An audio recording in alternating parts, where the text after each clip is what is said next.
Nagsimula ang lahat sa eskwela, nagsama-samang 12, sa kalokohan at sa tuksuhan, hindi maawat sa isa't isa. Madalas ang standby sa cafeteria, isang barkada na kay saya. Laging may hawak-hawak na gitara, konting udyok lamang kakanta na.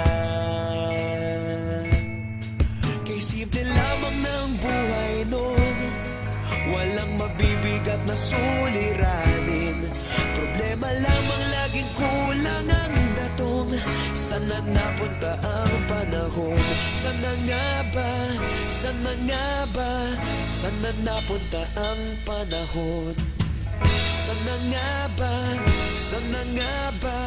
Sana napunta ang panahon? Sa unang ligaw kayo'y magkasama, magkasabwat sa pambobola. Walang sikreto kayong tinatago, okay sarap ng samahang barkada.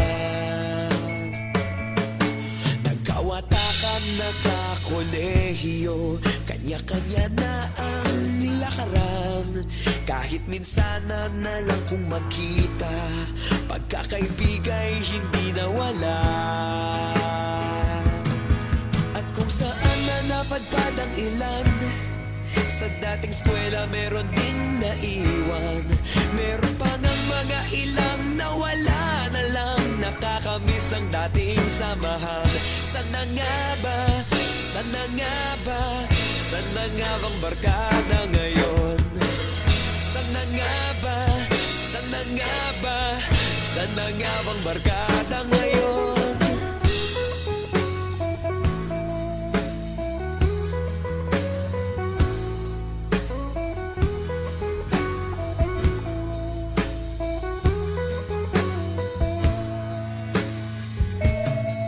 Ilang taon din ang nakalipas, wala pa sa aming tatay na nagsusumikap upang yumaman at guminhawang kinabukasan.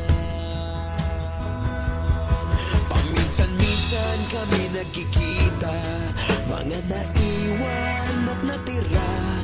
At gaya nung araw namin sa eskwela, pag magkasama'y nagwawala. Napakahirap malimutan ang saya ng aming samahan.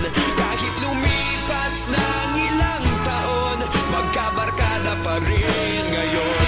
Magkaibigan, magkaibigan, magkaibigan pa rin.